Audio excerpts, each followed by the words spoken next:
Buenos días y bienvenidos a las entrevistas en Religión Digital. Arrancamos el nuevo curso con el teólogo Juan José Tamayo. Juanjo, ¿qué tal? Buenos días. Buenos días, muchas gracias por esta suerte de iniciar el curso en esta conversación tan grata. Siempre es un placer.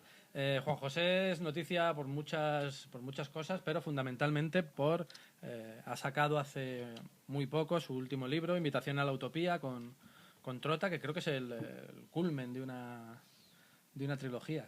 Sí, son 20 años de trabajo en el tema. El primero fue el libro Religión, Razón y Esperanza sobre el pensamiento de Bloch, que fue mi tesis doctoral en filosofía. Poco después trabajé el tema de la esperanza desde el punto de vista teológico y ahora pues aparece este final de la trilogía que intenta pues dar un poco de luz en medio de la oscuridad del presente. Sí, porque la utopía ya desde los tiempos de Tomás Moro es sinónimo de algo absolutamente irrealizable, pero que hay que perseguir. Y vivimos en una situación en la sociedad y también en la Iglesia en la que hay que ser utópicos todavía. Claro, es que yo creo que hay una confusión incluso en torno al término utopía, y eso es lo que aclaro en el libro, ¿no? Porque vas al diccionario y te dicen utopía, proyecto irrealizable, utopía, pues estar fuera de la realidad, utopía, algo que es imposible conseguir, y no es eso, ¿no? Sino que la utopía es algo que no tiene posibilidad de realización en un determinado momento histórico, dado que las condiciones sociales, económicas, políticas, culturales y religiosas lo impiden. Pero en realidad la utopía es el no lugar al que hay que tender para conseguir que eso sea realidad. ¿Y dónde está ese no lugar hoy? Hombre, en muchos lugares. Claro, la ventaja que tiene hoy los proyectos utópicos es que no tienen una ubicación concreta y no tienen una orientación definida, sino que es plural.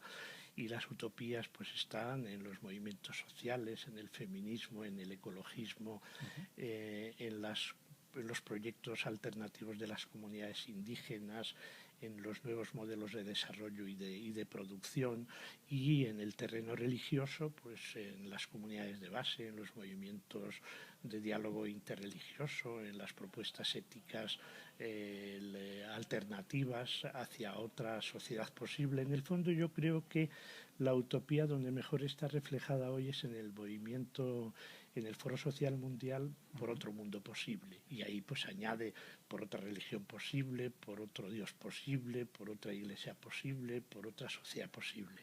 ¿El movimiento de Jesús fue un movimiento utópico? ¿Sigue siendo un movimiento utópico? Claro. El movimiento de Jesús ciertamente no tiene nada que ver con la iglesia actual, ni en su proyecto, ni en su organización, ni en su desarrollo. Un teólogo tan reconocido por el propio Ratzinger y Benedicto XVI como Schnackenburg dice: en la intención de Jesús para nada estuvo fundar la Iglesia, sino poner en marcha un movimiento igualitario de hombres y de mujeres. Es decir, cualquier referente que tuviera delante Jesús no le servía para poner en marcha pues otra cosa, ¿no? Ni la sinagoga, ni las leyes judías, ni el sacerdocio, ni por supuesto las instituciones romanas. Entonces lo que él crea es un movimiento igualitario de hombres y mujeres que anuncian la realización del reino de Dios en la historia, porque además lo de remitir el reino de Dios a un futuro después de la historia y después de la muerte, eso es una creación muy posterior. La realización del reino que propone Jesús es en este mundo, aun cuando se diga mi reino no es de este mundo, y dice Juan Mateos, no, esa no es una traducción correcta. Mi reino no es del mundo este, es decir, del mundo de la violencia, del poder, tal. ¿Y qué hay de esa utopía en la Iglesia de hoy? Bueno, depende desde dónde se mire. ¿De qué consideremos Iglesia? Claro, y depende desde donde se mire. Si miramos desde arriba, desde la cúpula, pues habría que decir lo del Dante a la puerta del infierno, dejada a la puerta toda esperanza, ¿no? Pero si miramos la Iglesia desde abajo, desde la base, yo creo que, claro, sin duda ninguna podríamos decir que en la Iglesia hoy hay un hielo de una de una extensión enorme, ¿no? De un grosor extraordinario. De un cambio climático al revés en la Iglesia del que sucede en la naturaleza. Evidentemente, pero ¿cuál es el problema? Que yo creo que debajo del hielo hay agua. Entonces esa agua va emergiendo poco a poco a la superficie y eso permite pues el diseño de proyectos utópicos que se desarrollan pues en los diferentes colectivos que estamos viendo en nuestras comunidades, en la teología, y además de manera global y de manera local. Por tanto, ¿qué queda del movimiento de Jesús en la Iglesia? Pues yo creo que queda casi todo, porque no se ha realizado, pero un inicio de realización yo creo que sí se está llevando a cabo en distintas experiencias y colectivos que trabajan por la solidaridad y por otro mundo posible y por otra Iglesia posible.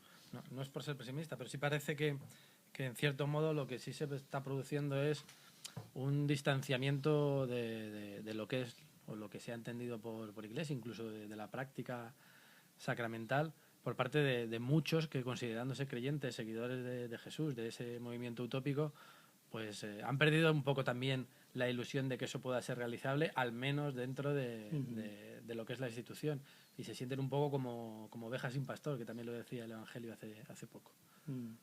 Sí, es verdad. Está creciendo cada vez más el movimiento de cristianos y cristianas sin Iglesia. ¿Por qué? Porque yo creo que en el fondo la Iglesia, tal y como está configurada desde hace 17 siglos, es el gran fracaso de Jesús. Jesús lo dijo ya Alfred Loisy en aquella famosa frase del libro El Evangelio y la Iglesia, ¿no? Dice: Jesús anunció el reino y lo que vino fue la Iglesia. Y yo comento, qué fracaso, ¿no? Y precisamente el fracaso, la Iglesia como fracaso del movimiento de Jesús, es lo que, aparte del proceso de secularización, está generando ese alejamiento y ese distanciamiento. Por tanto, no sería verdad decir que vivimos en una sociedad descristianizada o en una sociedad no religiosa, ¿no? Claro, descristianizada y no religiosa en la medida en que no sigue las pautas de las religiones institucionales que son desclericalizada. Claro, exacto, porque vivimos en una sociedad que ya no sigue las pautas morales o doctrinales oficiales de las religiones. ¿Por qué? Pues porque en el caso de las doctrinas son cerradas y en el caso de la moral son represivas. Pero yo creo que el núcleo fundamental ético de las tradiciones religiosas sigue vivo y muy activo, y yo creo que tiene una gran posibilidad de enriquecer, diríamos, los nuevos climas culturales de la sociedad. ¿Qué puede aportar entonces la Iglesia o los valores del movimiento de Jesús a la sociedad de hoy? Y nos vamos, después de esta pregunta, a hablar de este congreso que organizáis dentro de nada, que también va un poquito en esa línea. Lo primero yo creo que tiene que hacer es ubicarse en la realidad. Es decir, no irse por las ramas, no estar colgado de las nubes, no remitir el proyecto cristiano, el proyecto de las religiones aún más allá de la historia, aún después de la muerte, sino que tiene que enraizarse en la realidad histórica en toda su complejidad, con luces y con sombras. Y para el ubicarse y enraizarse en la realidad histórica tiene que estar muy atenta a las ciencias sociales, a las ciencias naturales, los avances, los progresos, los análisis, los cambios. Sobre todo la ubicación correcta yo creo que te lleva a considerar que la sociedad no es estática sino dinámica y que vivimos en un cambio de época que no suele ser asimilado por las religiones. ¿Por qué? Porque las religiones surgen en otro paradigma y siguen situadas la mayoría de las veces en el paradigma de origen. Pero claro, si realmente no se reubican, no se recontextualizan, no se historifican, pues su mensaje será puramente arqueológico, que será objeto de estudio para los especialistas, pero nada más. Ese yo creo que es el punto de partida. Este jueves arranca el 32, creo que es ya, el Congreso de Teología de la Relación de Teólogos y Teólogas Juan XXIII, que este año aborda cristianismo, mercado y movimientos sociales. Un poco también en esta línea de dónde se tiene que ubicar el el movimiento de los seguidores de Jesús respecto a una sociedad en cambio y en mitad de una crisis virulenta. Sí, sí. Ya son 4 o 5 congresos, todo el tiempo que dura la crisis, que se dedican precisamente a una reflexión sobre la realidad que estamos viviendo, ¿no? Y efectivamente, no podemos pasar de largo, no podemos guardar silencio ante la crisis que estamos padeciendo de manera tan acusada y de manera especial en España, claro, porque el silencio sobre la misma sería cómplice, y si no hablamos, pues hablarían las piedras, ¿no? Y por eso consideramos que hay un silencio en determinados sectores de la Iglesia, que es un silencio clamoroso, valga la aparente contradicción, y nosotros no queremos ser, le diríamos, cómplices o parte de ese silencio. ¿Por qué? Porque consideramos que la ubicación en la realidad histórica nos lleva a pensar, repensar, analizar y buscar alternativas a la crisis, siempre modestamente, claro, porque no tenemos la solución. Sí, pero a veces sí que hay voces, si no proféticas, sí con cierto impacto en la sociedad civil que nos están escuchando. En ese sentido, se da el caso paradójico de que hay muchas instituciones y personas que desde su actitud creyente, desde el movimiento que le da su fe, su sentirse seguidor de Jesús, están trabajando codo con codo para superar esta crisis y para estar con los más desfavorecidos. Y sin embargo, como bien decías tú y bien hemos denunciado desde Religión Digital, hay un abrumador silencio de la jerarquía que acaba de aprobar un plan pastoral con 21 acciones, y lo más parecido a una acción concreta respecto a la crisis es continuar analizando la situación, pero no hay ni siquiera en los próximos 3 años un anuncio de documentos sobre causas, consecuencias y qué hacer desde un punto de vista cristiano ante la crisis. ¿A qué se debe esto? Claro, yo pienso que la palabra que mejor refleja esta actitud es la insensibilidad. Es decir, no se siente, no se vive, no se experimenta en ninguna parte de la Iglesia institucional el fenómeno de la crisis. No se padece, no se sufre.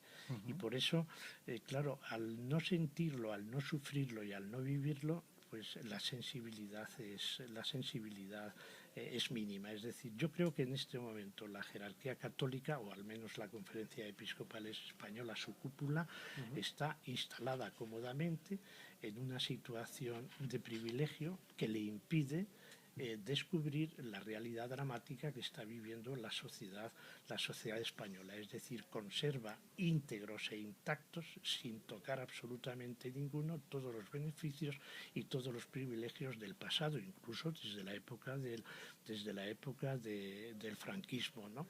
Y así como tardó tanto en denunciar el franquismo, y lo hizo pues en la época ya final, en los últimos años de los 60 y de los 70, ¿por qué? Porque estaba cómodamente instalada en el sistema y recibía todo tipo de beneficios y privilegios de la dictadura. Ahora está sucediendo exactamente lo mismo. Todos los gobiernos, de derechas, de izquierda y de centro, han seguido privilegiando a la Iglesia Católica, descuidando la atención a otros sectores empobrecidos y, por supuesto, negando la igualdad de trato al resto de las religiones y de los movimientos espirituales. Entonces yo creo que ahí está la raíz, en su instalación en una situación de privilegio y en su ubicación en el templo, en el culto, en el dogma y en la moral tradicional. Entonces, mientras no salga de ese encierro, mientras no se libere de todos esos privilegios y de toda esa situación anacrónica, es imposible. Es decir, no puede abrir los ojos porque los tiene mirando solo hacia el interior. Es duro comentar esto desde una perspectiva creyente, porque sí es verdad que muchas veces nos sentimos sin esa palabra de los que se supone que son nuestros pastores. Pero se puede seguir construyendo iglesia al mismo nivel vamos a tener que dejar de contar con ellos. Bueno, yo pienso que no se trata ni de contar con ellos ni de prescindir de ellos. sino que nosotros, los que nos movemos en el movimiento de otra iglesia posible, de comunidades de base, de teología de la liberación, de teología intercultural e interreligiosa, vamos haciendo nuestro camino. Y lo vamos haciendo desde la fidelidad a las fuentes. Porque, claro, ¿cómo se puede explicar, por ejemplo, que con tantas críticas y tan radicales como hace el Evangelio a la propiedad privada, a los que detentan el poder económico y el poder político? El propio mercado. Claro, ¿cómo se puede explicar, por ejemplo, todas las críticas de los padres de la Iglesia contra la propia Iglesia liada con el sistema? Pues no sé, el caso de las denuncias de Juan Crisóstomo o de San Jerónimo, ¿no? Esas famosas afirmaciones, el rico es ladrón o hijo de ladrón. ¿Cómo se puede explicar que habiendo esas bases y esos fundamentos de denuncia, de crítica, de referencia directa con nombres y apellidos a los responsables de la crisis, no se diga una sola palabra hoy? Es decir, que no tiene justificación, porque si dijéramos los textos originarios, los textos de los padres legitimaban el sistema, pero es que es al revés, eran todos movimientos críticos de una iglesia aliada con el poder o de un poder que estaba extorsionando al pueblo. Ciertamente lo que es la institución surgió después de todo aquello. Claro, en el principio no fue el dogma sino el Evangelio. En el principio no lo fue la Iglesia sino el movimiento de Jesús. Entonces ahora se han invertido los términos y ya Pablo yo creo que hace un cambio y una inversión muy importante, pero hoy ciertamente si se habla del reino de Dios y se habla del reino de Dios como reino de vida, es de una vida antes del nacimiento y después de la muerte. Es decir, cuando me dicen los obispos no hablan de la vida. Sí, yo creo que claro que hablan, y muchas veces ahí están todos los documentos sobre el origen de la vida, el aborto, sobre la eutanasia, pero el problema no es ese, sino que hablan de la vida antes del nacimiento y después de la muerte, con lo cual casi nunca hablan de la vida en medio de la vida, sobre todo de aquellas personas que la ven más amenazada. Un ejemplo claro es, pues no lo sé muy bien porque no lo sigo muy de cerca, pero creo que ha habido un reciente documento sobre la ideología de género, ¿no? Que no le llaman teoría de género, sino que lo llaman ideología de género para de esa manera ya descalificarlo desde el propio título. Pues una ideología que es algo que tiene una intención determinada. Claro, es la ideología y lo utiliza en el sentido marxista, es decir, una ideología es una concepción que falsea la realidad. Bueno, pues seguro que en ese documento, lo mismo que en otros muchos, pues defienden la vida del no nacido, a favor de la vida desde el momento de la concepción, están en contra de la eutanasia de un tipo u otro, pero curiosamente llevamos meses y meses esperando una declaración sobre la crisis y no aparece, y esto es lo escandaloso. Por tanto, es un silencio clamoroso, escandaloso y cómplice, y esto realmente deslegitima a la Iglesia institucional como colectivo que pueda aportar algo a la sociedad. Es decir, ya no es que no puede aportar nada, sino que cada vez interesa menos como interlocutor, como dialogante, peor todavía. No solamente es que no habla, sino cuando hablan determinados colectivos que están de una forma u otra vinculados a ella o dependen institucionalmente de ella, les condenan, les prohíben. Es decir, hay censura en la Iglesia, y una censura concretamente en tres cuestiones: en cuestiones dogmáticas, en cuestiones morales y en cuestiones sociales. Y ahí es donde se aprecia claramente no solo la falta de libertad de expresión, sino la falta de sintonía de la jerarquía eclesiástica con los nuevos climas culturales y sociales. Estamos casi terminando, Juan José, pero no nos podemos ir de acá sin recordar una figura recientemente fallecida, que además dejó un testamento espiritual en forma de entrevista, que es el cardenal Carlo María Martini. Ayer el Corriere della Sera sacaba este domingo una entrevista póstuma con Martín, en el que venía a denunciar un poco todo de lo que estás hablando tú ahora, y uno de los titulares era que la Iglesia, empezando por el Papa, debería empezar a pedir perdón y cambiar completamente su forma de entender el gobierno de la Iglesia, y que él la veía al menos atrasada 200 años. Se nos ha ido dentro de la jerarquía, uno de los últimos profetas de esta Iglesia, no sé si llamarla utópica, pero más cercana a las fuentes y al Evangelio. Sí, Martini era otra cosa, ciertamente. Fue rector de la Gregoriana, rector del Bíblico, nombrado arzobispo de Milán y nombrado cardenal por Juan Pablo II, y lógicamente un hombre que tiene esa trayectoria no puede estar en la teología de la liberación o en el movimiento de otra iglesia es posible de las comunidades de base, es decir, cada uno tiene su propio contexto y su propia ubicación, pero yo creo que aún dentro de la Iglesia institución, y claro, evidentemente él era parte de la institución, creo que era una de las voces más respetadas, más abiertas. ¿Por qué? Por dos razones fundamentalmente. Primero, por su talante dialogante y no condenatorio con los no creyentes, con los creyentes críticos, y segundo, por su especial apertura a los problemas sociales. Milán, esa diócesis mastodóntica con esos problemas, pues era una voz que era escuchada. Y en el fondo, ¿por qué? Porque creo que se alejó del Vaticano y se acercó más a Jesús de Nazaret. Y esa es su gran lección. Incluso en un viaje físico que salió de Milán y partió hacia Jerusalén. Claro, por eso. Pero ese viaje tiene también un componente simbólico, es decir, ese viaje a Jerusalén es alejarse del Vaticano.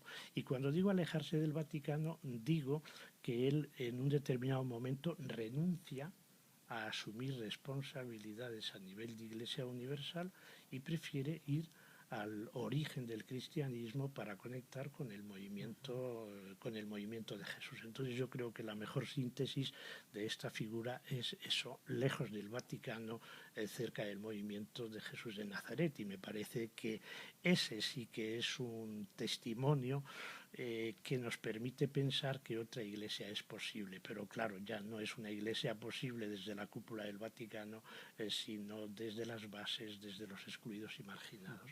Cuentan hablan de él, lo dicen de Martini, que fue el hombre que no quiso ser papa, que incluso se presentó en el cónclave con un bastón y haciendo ademanes de que estaba peor de lo que se encontraba.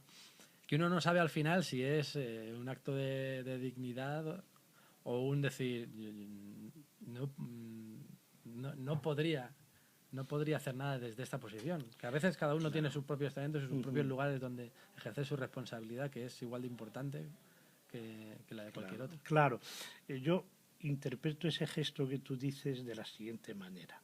Es decir, en el cónclave de 2005, después de la muerte de Juan Pablo II, hay dos papables, Benedicto XVI y sin duda ninguna Martini. Claro, con más posibilidades Benedicto XVI que Martini, dada la composición ideológica de los cardenales, ¿no? Del colegio cardenalicio, pero creo que las dos actitudes son la de Martini, que dice, aunque tuviera alguna posibilidad, no voy a poder aceptar, porque esta, la presión que recibiría de la curia y de los sectores más conservadores, que no podría llevar adelante una mínima reforma, ya no digo una revolución, ¿no? Mientras que Benedicto XVI va con otra intención, y es de culminar la contrarreforma que había llevado a cabo Juan Pablo II. Y entonces él dice, si yo soy elegido, puedo llevar adelante ese guión que yo mismo escribí durante el pontificado anterior. Por eso yo pienso que el hecho de retirar cualquier apoyo, echar balones fuera de Martini en ese sínodo, en ese cónclave, y luego en las intervenciones posteriores esa especie de renunciar a cualquier responsabilidad, porque lo podía haber tenido, ¿no? Y no ha tenido ninguna, ¿no? Sí. Después de la jubilación pues se le suelen dar algunos premios, algunos honores, algún reconocimiento en la curia, y él ha rechazado absolutamente todo, y eso yo creo que se debe no a una negativa a asumir responsabilidades, sino a un cierto escepticismo de que se pudieran cambiar las cosas. Y aún así seguir luchando por esa utopía en la Iglesia y en en la sociedad. Juanjo, se nos ha acabado el tiempo. Mira, muchísimas pues gracias. Es un placer y... haber estado contigo, se me ha pasado. Y a nosotros también. Y recomendamos vivamente Invitación a la Utopía de Juan José Tamayo, estudio histórico para tiempos de crisis que publica la editorial Trota, que es el culmen de un estudio de muchos años. Supongo que tendrás en mente bastantes más cosas, pues no paras. Sí, hay otro que comentaremos en su momento y vamos a dejar que respire. Eso es, que respire porque... y que vaya fluyendo en este río tan complicado que es el de las librerías, las distribuidoras, y compren, lean y disfruten de esa invitación a la utopía que nos hace Juan José Tamayo. Muchísimas gracias, Juan José. Muchas gracias a ti. Y a ustedes pues les esperamos en nuevas ediciones de las entrevistas en Religión Digital. Muy buenos días.